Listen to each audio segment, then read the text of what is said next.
ધોરણ 6 વિજ્ઞાન પ્રકરણ 5 પદાર્થોનું અલગીકરણ સેપરેશન ઓફ સબસ્ટેન્સીસ. ઘણી બધી વાર એવું બને છે કે આપણે કોઈ પદાર્થને મિશ્રણમાંથી અલગ કરતા હોઈએ. ચા ગળતી વખતે ચાની ભૂકીને ગળણી વડે પ્રવાહીથી અલગ કરવામાં આવે છે. લણણી સમયે દાણાઓને ડૂંડાથી અલગ કરવામાં આવે છે. માખણ મેળવવા માટે દૂધ કે દહીંને વલોવવામાં આવે છે. પ્રકરણ 3માં શીખ્યા મુજબ રૂમાંથી બીજને રેસાથી અલગ કરવા માટે પીંજવામાં આવે છે. કદાચ તમે મીઠાવાળા પૌવા કે દલિયા ઘઉંના ફાડાની વાનગી ખાધા હશે. જો તેમાં તમને મરચાં દેખાય તો તમે તેને ખાતા પહેલા ખૂબ જ સાવચેતીપૂર્વક અલગ કાઢી લો છો. જો તમને એક ટોપલીમાં કેરી અને જામફળ ભરીને આપવામાં આવે તથા તેને અલગ કરવાનું કહેવામાં આવે છે તો તમે શું કરશો? એક પ્રકારની વસ્તુ લઈને તેને અલગ પાત્રમાં મૂકશો, ખરું ને? સરળ લાગે છે, પરંતુ જે પદાર્થોને આપણે અલગ કરવાના છે તે કેરી કે જામફળ કરતાં ખૂબ નાના હોય તો શું કરીશું? ધારી લો કે તમને મીઠું ભેળવેલી રેતીનો પ્યાલો ભરીને આપ્યો છે. હાથ વડે રેતીના દાણા ઉપાડીને મિશ્રણમાંથી અલગ કરવા શક્ય જ નથી. પણ આવા પદાર્થોને આવી રીતે શા માટે અલગ કરવા જોઈએ તે પહેલીને જાણવું છે. પ્રવૃત્તિ 1. કોષ્ટક 5.1ની કોલમ 1માં અલગીકરણની કેટલીક રીતો આપેલી છે. અલગીકરણનો હેતુ તથા અલગ કરેલા ઘટકોનો ઉપયોગ અનુક્રમે કોલમ 2 અને કોલમ 3માં દર્શાવેલો છે. જો કે કોલમ 2 અને કોલમ 3ની માહિતી થોડી આડીઅવળી થઈ ગઈ છે. શું તમે તે રીતને તેના હેતુ તથા અલગ કરેલા ઘટકોના ઉપયોગ સાથે યોગ્ય રીતે જોડી શકશો? કોષ્ટક 5.1. શા માટે આપણે પદાર્થોને અલગ કરીએ છીએ? અલગીકરણની પદ્ધતિ. અલગીકરણ કરવાનો આપણો હેતુ. અલગ કરેલા ઘટકોનું આપણે શું કરીએ છીએ? 1. ચોખામાંથી કાંકરા દૂર કરવા. બિનઉપયોગી ઘટકને દૂર કરવા માટે આપણે ઘન ઘટકને ફેંકી દઈએ છીએ. 2. માખણ મેળવવા માટે દૂધને વલોવવું. 2 જુદા જુદા પણ ઉપયોગી ઘટકોને અલગ કરવા આપણે બંને ઘટકોનો ઉપયોગ કરીએ છીએ. 3.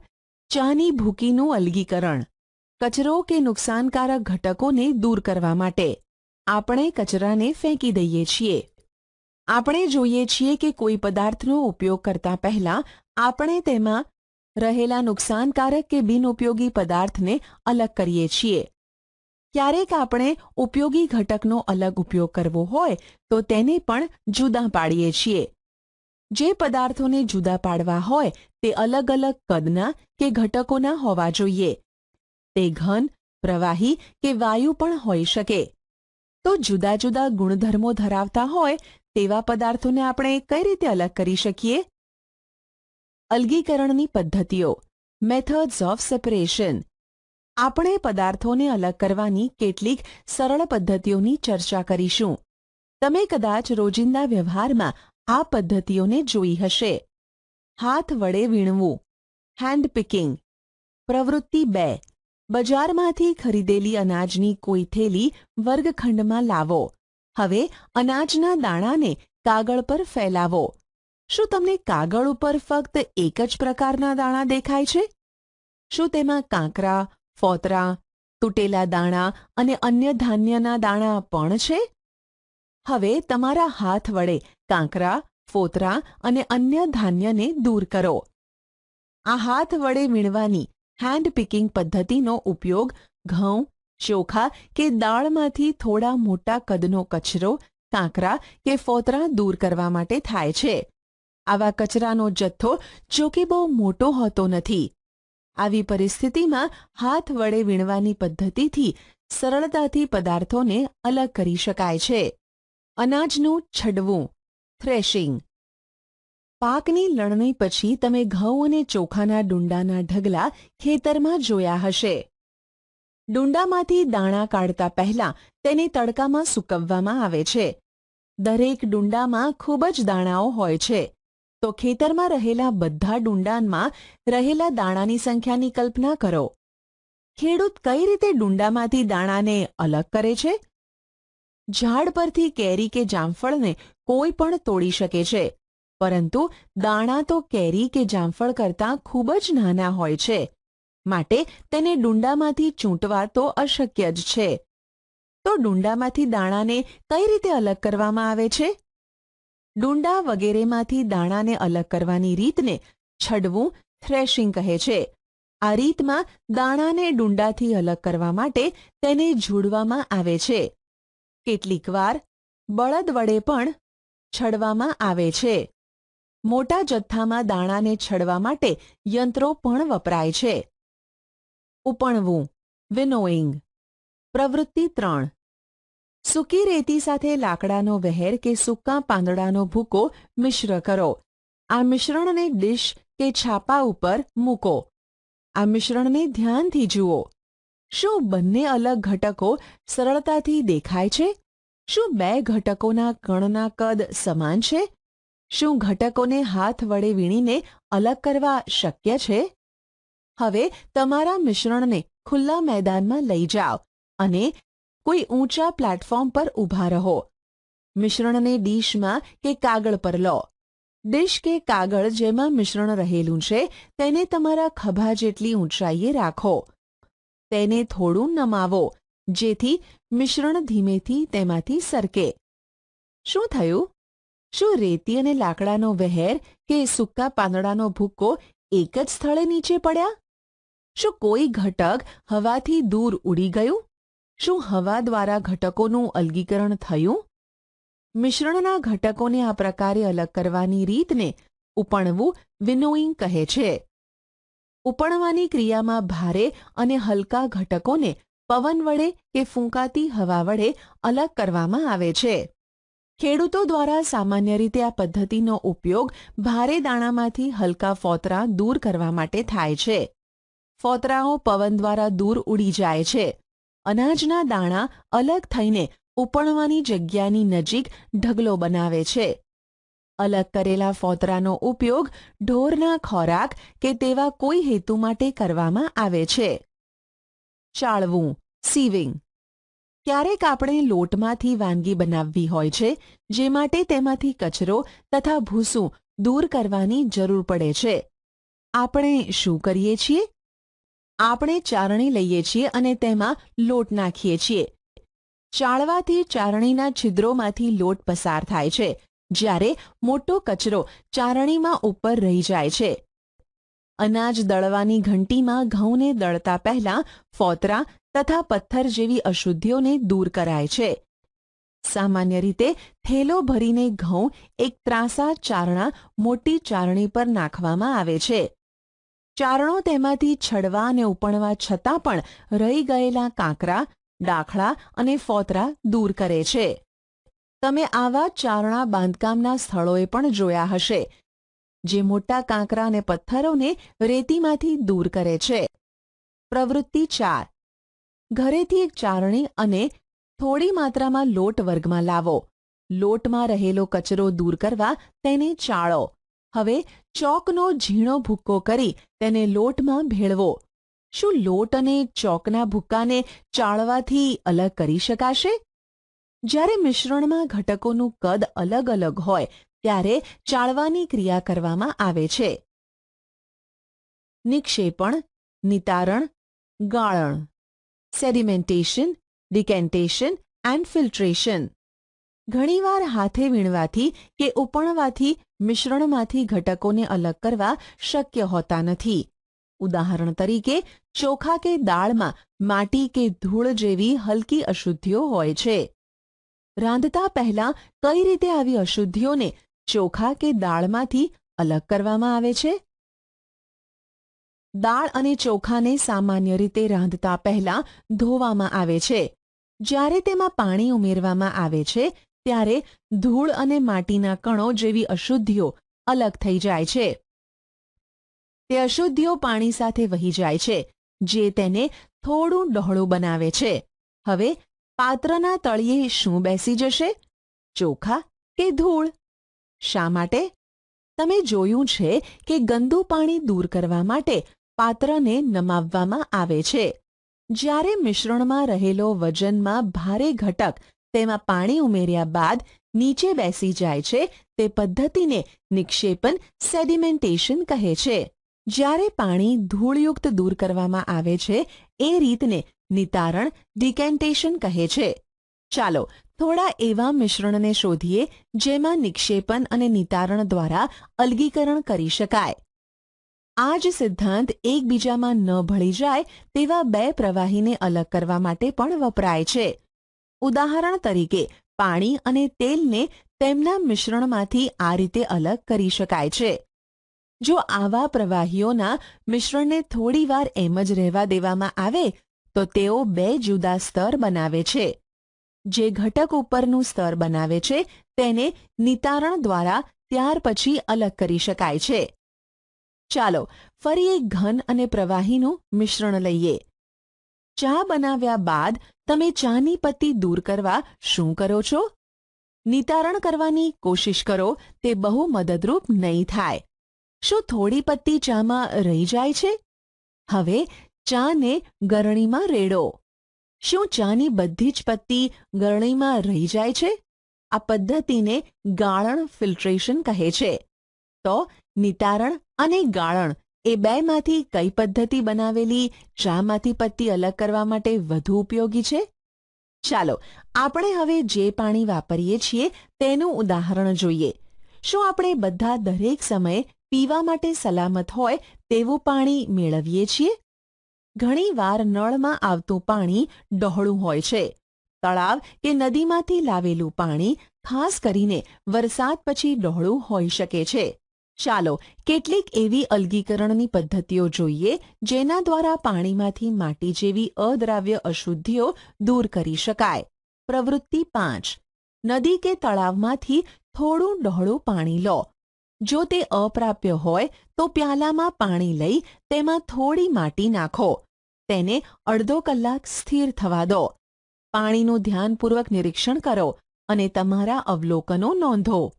શું પાણીના તળિયે થોડી માટી બેસી જાય છે? શા માટે?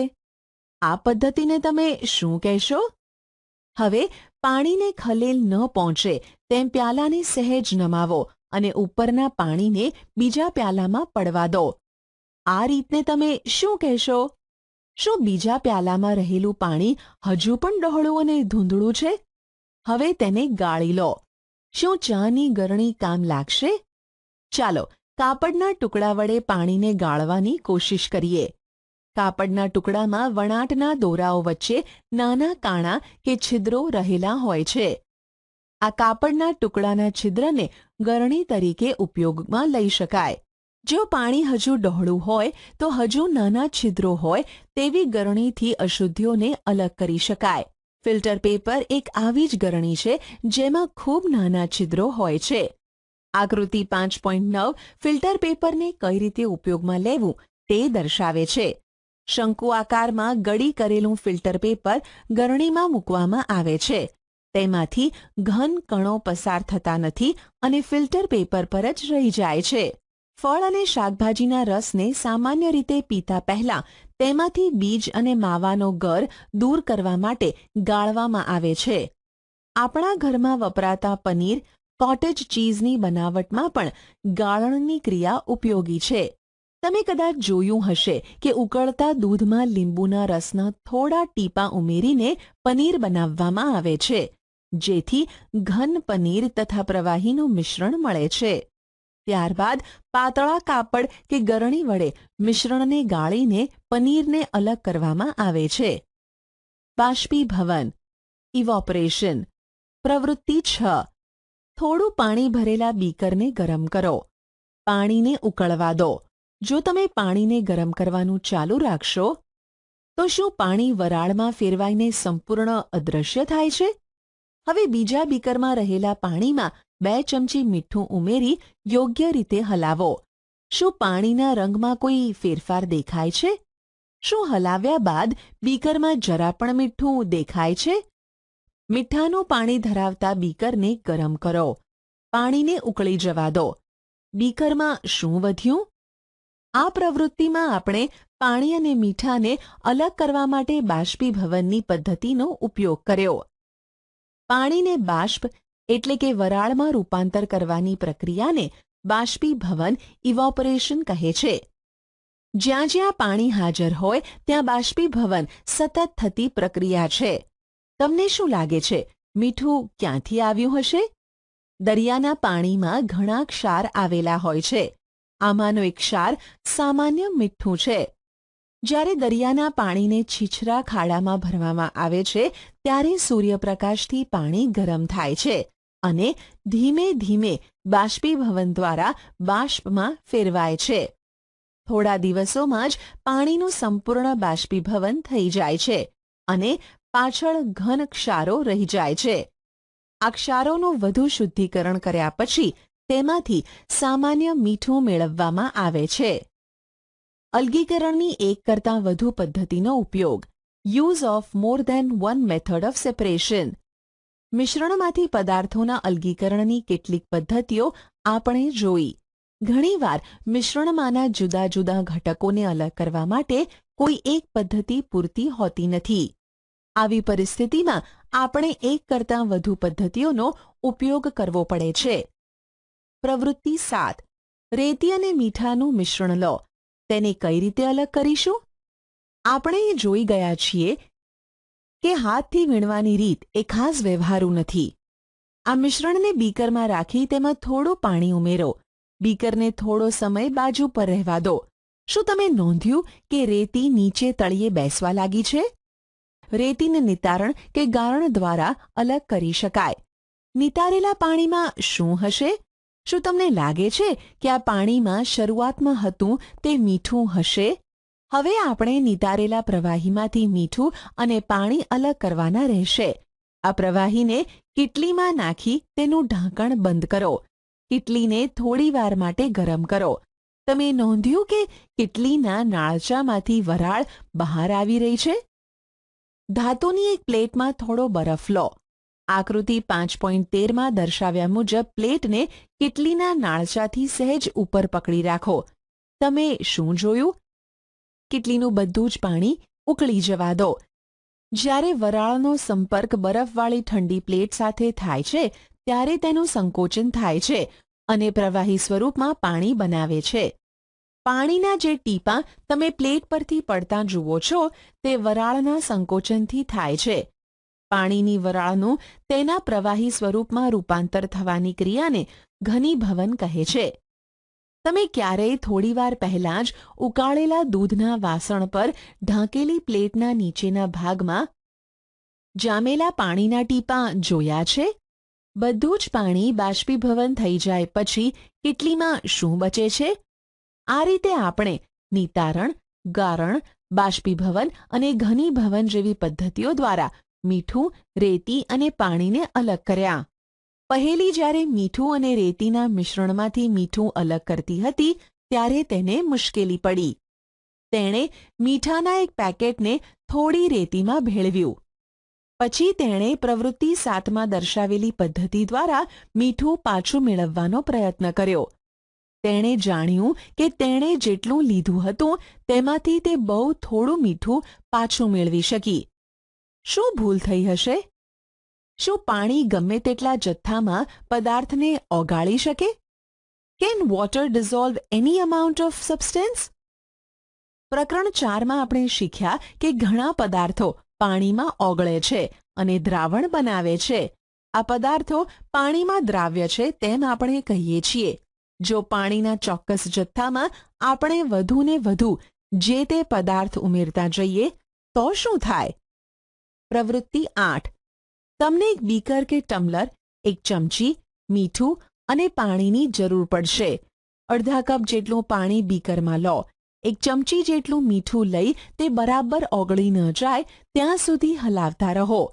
ફરીથી એક ચમચી મીઠું ઉમેરો અને બરાબર હલાવો. દરેક વખતે એક ચમચી મીઠું ઉમેરતા જાવ અને હલાવો. થોડી ચમચી મીઠું ઉમેર્યા બાદ તમે નોંધ્યું કે થોડું મીઠું ઓગળ્યા વગર જ બીકરના તળિયે બેસી જાય છે. જો હા, તો એનો અર્થ એ થયો કે આપણે પાણીનો જે જથ્થો લીધો છે તેમાં વધુ મીઠું ઓગાળી શકાય તેમ નથી. દ્રાવણ હવે સંતૃપ્ત સેચ્યુરેટેડ થયું છે તેમ કહેવાય. પહેલીએ રેતી સાથે મોટા જથ્થામાં ભેળવેલા મીઠાને પાછું મેળવવામાં ક્યાં ભૂલ થઈ હશે તેનો સંકેત અહીંયા છે. કદાચ સંતૃપ્ત દ્રાવણ બનાવવા માટે જરૂરી હશે તેના કરતાં પણ મીઠાનો જથ્થો ઘણો વધારે હશે. જે મીઠું અદ્રાવ્ય રહી ગયું હશે તે રેતી સાથે જ રહી ગયું હોવું જોઈએ, જે પાછું મળી શક્યું નથી. તેણે વધારે માત્રામાં પાણીનો ઉપયોગ કર્યો હોત તો પોતાની મુશ્કેલી નિવારી શકી હોત. માની લો કે તેની પાસે બધું જ મીઠું મિશ્રણમાં ઓગાળવા માટે પૂરતા જથ્થામાં પાણી નથી. તો શું બીજો કોઈ રસ્તો છે કે જેથી પાણી સંતૃપ્ત થાય તે પહેલાં વધુ મીઠું ઓગાળી શકાય? ચાલો કોશિશ કરીએ અને પહેલીને મદદ કરીએ. પ્રવૃત્તિ 9. બીકરમાં થોડું પાણી લો અને તેમાં મીઠું ત્યાં સુધી ઓગાળતા જાઓ જ્યાં સુધી મીઠું ઓગળવાનું બંધ ન થાય. આમ તમને મીઠાયુક્ત પાણીનું સંતૃપ્ત સેચ્યુરેટેડ દ્રાવણ મળશે. હવે આ સંતૃપ્ત દ્રાવણમાં થોડી માત્રામાં મીઠું ઉમેરો અને તેને ગરમ કરો. તમે શું જોયું? બીકરના તળિયે રહેલા અદ્રાવ્ય મીઠાનું શું થયું? શું તે હવે ઓગળ્યું? જો હા, તો શું ગરમ કરવાથી હજુ થોડું મીઠું ઓગાળી શકાશે? આ ગરમ દ્રાવણને ઠરવા દો. શું બીકરના તળિયે ફરીથી મીઠું દેખાયું?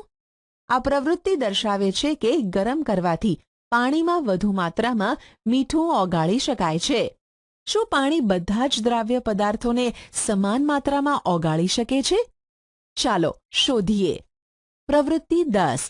2 પ્યાલા લઈ બંનેમાં અડધો કપ પાણી લો.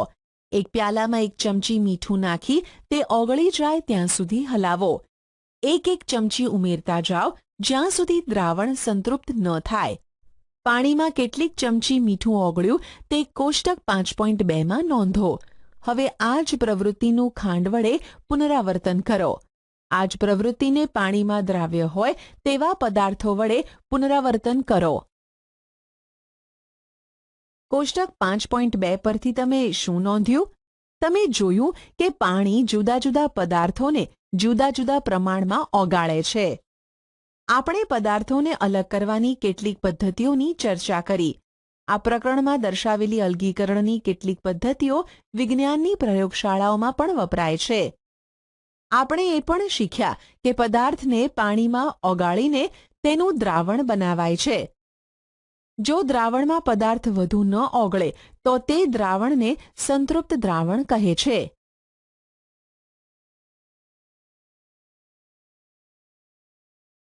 પારિભાષિક શબ્દો: વલોવવું, ચર્નિંગ, ઘનીભવન, કન્ડેન્સેશન, નિતારણ, ડિકેન્ટેશન, બાષ્પીભવન, ઇવોપરેશન, ગાળણ, ફિલ્ટ્રેશન, હાથથી વીણવું, હેન્ડ પિકિંગ, સંતૃપ્ત દ્રાવણ, સેચ્યુરેટેડ સોલ્યુશન, નિક્ષેપન, સેડિમેન્ટેશન, ચાળવું, સીવિંગ, દ્રાવણ, સોલ્યુશન, છડવું, થ્રેશિંગ, ઉપણવું, વિનોઇંગ.